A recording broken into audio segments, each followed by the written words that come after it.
प्रधानमंत्री नरेंद्र मोदी ने ग्लासगो में जलवायु शिखर सम्मेलन को संबोधित करते हुए दुनिया के सामने जलवायु परिवर्तन पर बड़ी घोषणा कर दी।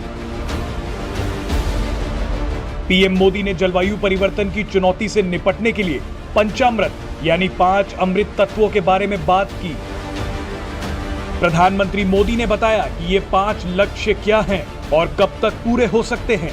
2030 तक 4 लक्ष्यों के पूरे होने की बात प्रधानमंत्री मोदी ने कही, लेकिन सबसे दिलचस्प था 5वां लक्ष्य जो 2070 तक पूरा होगा। इस 5वें लक्ष्य का मकसद भारत को नेट जीरो एमिशन तक ले जाना है। आपको इस वीडियो में बेहद सरल भाषा में समझाएंगे कि नेट जीरो एमिशन क्या होता है, लेकिन उससे पहले एक बार सुन लीजिए कि प्रधानमंत्री मोदी ने क्या कहा था। क्लाइमेट चेंज पर इस वैश्विक मंथन के बीच मैं भारत की ओर से इस चुनौती से निपटने के लिए 5 अमृत तत्व रखना चाहता हूं। पंचामृत की सौगात देना चाहता हूं। पहला, भारत 2030 तक अपनी नॉन फोसिल एनर्जी कैपेसिटी को 500 गीगावाट तक पहुंचाएगा।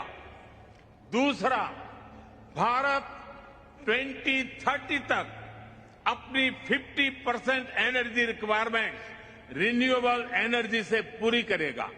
तीसरा, भारत अब से लेकर 2030 तक के कुल प्रोजेक्टेड कार्बन एमिशन में 1 बिलियन टन की कमी करेगा।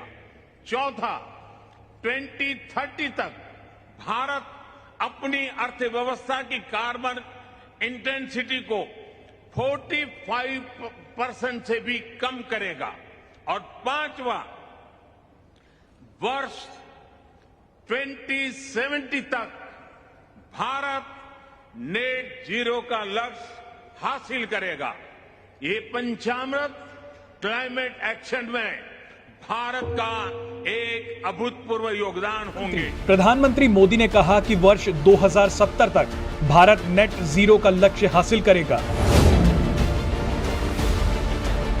आपको बता दें कि प्रदूषण और ग्लोबल वार्मिंग के लिए ग्रीन हाउस गैसेस जिम्मेदार होती हैं, जैसे कार्बन डाइऑक्साइड, मीथेन और नाइट्रस ऑक्साइड, जो ज्यादातर वाहनों, इंडस्ट्रीज और बिजली उत्पादन से निकलती हैं।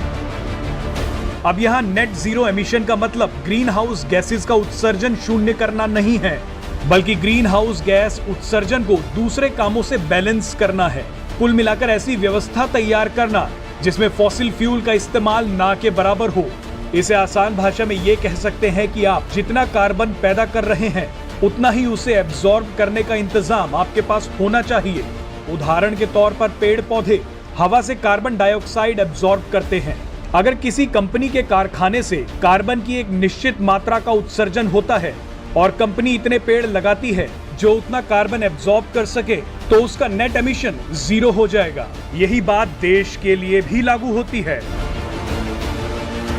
एक्सपर्ट्स का कहना है कि अगर मौजूदा तरीके से ग्रीन हाउस गैसों का एमिशन होता है तो 2050 तक धरती का तापमान 2 डिग्री बढ़ जाएगा। ऐसा होने पर कहीं भीषण सूखा पड़ेगा तो कहीं विनाशकारी बाढ़ आएगी, ग्लेशियर पिघलेंगे, समुद्र का जल स्तर बढ़ेगा। इससे समुद्र के किनारे बसे कई शहर पानी में डूब जाएंगे और उनका नामो निशान मिट जाएगा। धरती का तापमान नहीं बढ़े, इसी के लिए ये सारी कवायद हो रही है। हाल ही में संपन्न हुए G20 समिट में 2050 तक धरती के तापमान की इस बढ़ोतरी को 1.5 डिग्री सीमित रखने पर सहमति बनी है। Presenting B News app available on Google Play and App Store. Download it now.